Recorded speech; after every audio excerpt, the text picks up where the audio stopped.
প্লেটটা ভর্তি খাবার, একটা কোনা কাঞ্চাও কিন্তু খালি নেই প্লেটের কোনো অংশে, কিন্তু তারপরেও খাবার টেবিলে বসে শুনতে হয় আমি আজকে ভাত কি দিয়ে খাবো। অথচ এটা ভাবে না এই গরমের মধ্যে এতগুলো রান্নাবান্না করতে আমার তো জানটা অর্ধেকই বের হয়ে গিয়েছে। হ্যালো এভরিওয়ান, আসসালামু আলাইকুম। এই গরমে রান্না কোনো অংশে একটা শাস্তির থেকে কম না, তো এই শাস্তিটা ভোগ করার জন্য একটা তো প্রিপারেশনেরও প্রয়োজন আছে। তো আমি সাজাপ্রাপ্ত আসামি হিসেবে ফার্স্টেই হচ্ছে 1 কাপ কফি খেয়ে নিজের জন্য এনার্জি জুগিয়ে নিলাম, তারপরে রান্নাবান্নার জন্য সব কিছু গুছানোর জন্য এখানে চলে আসছি। ফার্স্টে আমি মাছগুলো কিন্তু এখানে ভালো মতো কেটে বেছে নিয়েছি। এবার হচ্ছে একদম ভালো মতো লবণ হলুদ মরিচ মেখে তারপর রেখে দিব, বাকি কাজগুলো গোছাতে থাকবো। আর ইদানিং বয়স দিতে আসলে একদম জিহ্বায় কথাই আটকায় যায়, কথাই বলতে পারি না। তারপরে আমার বিশিষ্ট সেই দুন্দুলগুলা কেটে নিয়েছি, যেখান থেকে চারপাশটা একটু সোজা ছিল সেগুলাই আজকে সুন্দর করে কেটে নিয়েছি। এরপরে হচ্ছে শাকগুলাও বেছে নিয়েছিলাম, লাল শাক ছিল আর কলমি শাক ছিল। এবার এগুলো ভালো মতো ধোয়ার পালা, একদম অনেকক্ষণ যাবত এগুলারে ধুবো, কারণ শাকে যেই পরিমাণ ময়লা থাকে আর পোকামাকড় তো থাকেই। সব প্রিপারেশন কমপ্লিট, এবার হচ্ছে রান্নাবান্না চড়ানোর পালা, কারণ সবকিছু গুছিয়ে নিলে রান্না করতে বেশি সময় লাগে না। তো যেই বলা সেই কাজ, 2টা চুলায় আমি রান্না বসাই দিব। আর এই যে আমি আজকে কোক দিয়ে রান্না করব, বুঝেন নাই ব্যাপারটা? সরিষার তেলের কিন্তু বর্তমানে অনেক চাহিদা, মানে জ্বালানির একদমই সংকটে আমরা আছি, তাই না? তো যাই হোক, এইসব চিন্তা করে আমার লাভ নাই, আপাতত আমার বাসায় যথেষ্ট তেল আছে। এই রান্না বান্না করতে করতেই আমি ভাবতেছিলাম আর কি কি করব আর কি কি গুছাবো। আরে কাজের তো শেষ নাই, আগামীকাল পহেলা বৈশাখ, সেটাও ভাবতেছিলাম। ভাবনার পাশাপাশি আমার রান্নাবান্না অর্ধেক পথে চলে আসছে, আমাকেও একটু দেখাই দিলাম। তো আমাকে দেখানো শেষ, এবার শাকগুলাকে একদম ভর্তা বানানোর পালা। আজকে আমি শাকে কেটে দেই নেই, যার কারণে এখন আমার ডাবল কষ্ট করতে হইতেছে। তারপর কি শাকগুলা রান্না শেষ, আর আজকে শাকগুলা কিন্তু অনেক সুন্দর রান্না হয়েছে, একটা লাল টকটকে আর একটা একদম সবুজ। এগুলা করতে করতে আমার তো কলিজাটাই শুকাই গেছে। ভাই রে ভাই, যেই পরিমাণ গরম পড়ছে, অর্ধেক তো গোসল রান্নাঘরেই চলে আসে।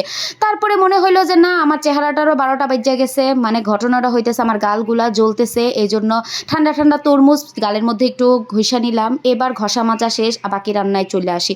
ঘষা মাজা করলেই তো আর হবে না, রান্না করেও ভাত খাওয়াইতে হবে সবাইকে। তারপরে তরকারিগুলা রান্নার পালা। ফার্স্টে হচ্ছে আমি ঝাটকাগুলা ভেজে নিলাম, ঝাটকা বুঝেন, ইলিশের ঝাটকা। তারপরে মাছগুলা ভাজতে দিছি, আরে ইতিহাস রটে গেল আজকেও। মাছগুলা আজকে তো উঠাইতেই পারতেছিলাম না, পরে অনেক কষ্ট টষ্ট করে মাছগুলারে ভাজলাম। মাছগুলারে ভাজার পর এবার পাশের কড়াইতে যেটার মধ্যে ঝাটকা ভেজেছি সেটার মধ্যে একটা ছোট্ট দুন্দুল দিয়ে আজকে ঝাটকাগুলা রান্না করব। তো সেটা আমি বসাই দিলাম। এপাশ থেকে তরকারিটাও বসাতে হবে, তেলাপিয়া মাছের, সেটার মশলাও কষাই নিছি। এবার মাছগুলারে তরকারিগুলারে দিয়ে তারপরে মাছগুলোও দিয়ে দিব, সঙ্গে দিয়ে ভালো মতো এবার একটু পানি দিয়ে, ঝোলের জন্য একটু পানি দিব, যেহেতু দুন্দুল তরকারি দিয়ে বসাই দিব। কিন্তু আজকে ব্যাপারটা হইতেছে কি, আমার বাসায় কোনো ধনিয়া পাতা নেই। মাঝখানে অবশ্যই কিন্তু চুলা পরিষ্কার করতে হবে, কারণ রান্না করব আর পরিষ্কার করব, এটাই কাজ আমার। তাতে যতক্ষণ রান্না থাকবে ততক্ষণই আমি চুলা মুছতে থাকবো। তো যাই হোক, এরপরে আমার একটা তরকারি তো শেষ, এবার হচ্ছে চাপিলা মাছটা ভুনা করব। তো সেটা আমি আগেই তো হলুদ মরিচ মেখে রেখে দিয়েছিলাম, আর এখন পেঁয়াজ আর টমেটো দিয়ে সরিষার তেল দিয়ে হাতে মেখে তরকারিটা রান্না বসাই দিলাম। তো এটা হচ্ছে একদম মাখা মাখা করবো। আর এই পাশ থেকে এই তো দুন্দুল তরকারিটা হতে হতে আমার রান্নাঘরটা পরিষ্কার করতে হবে। পাহাড় জমে গিয়েছে বেসিনের মধ্যে, থালা বাসনের চুটকি বাজে, এগুলো সব ধুয়ে আমি পরিষ্কার করে ফেলেছি। এরই মাঝখানে আমার কাজের আপাও তো এসে পড়ছে, তো তাকে আজকে আমি থালা বাসন ধুইতে দিব না, কারণ সে গত কয়েকদিন আমার কড়াইগুলারে ধুই একদম 12টা বাজায় দিছে। এখন মাছ ভাজতে গেলে কড়াইয়ের মধ্যে মাছই উঠতে চায় না, কিভাবে যে মাছছে ভালো করে পরিষ্কার করা হয়নি। তো এই জন্য আজকে আমি নিজে ঘষা পরিষ্কার করছি।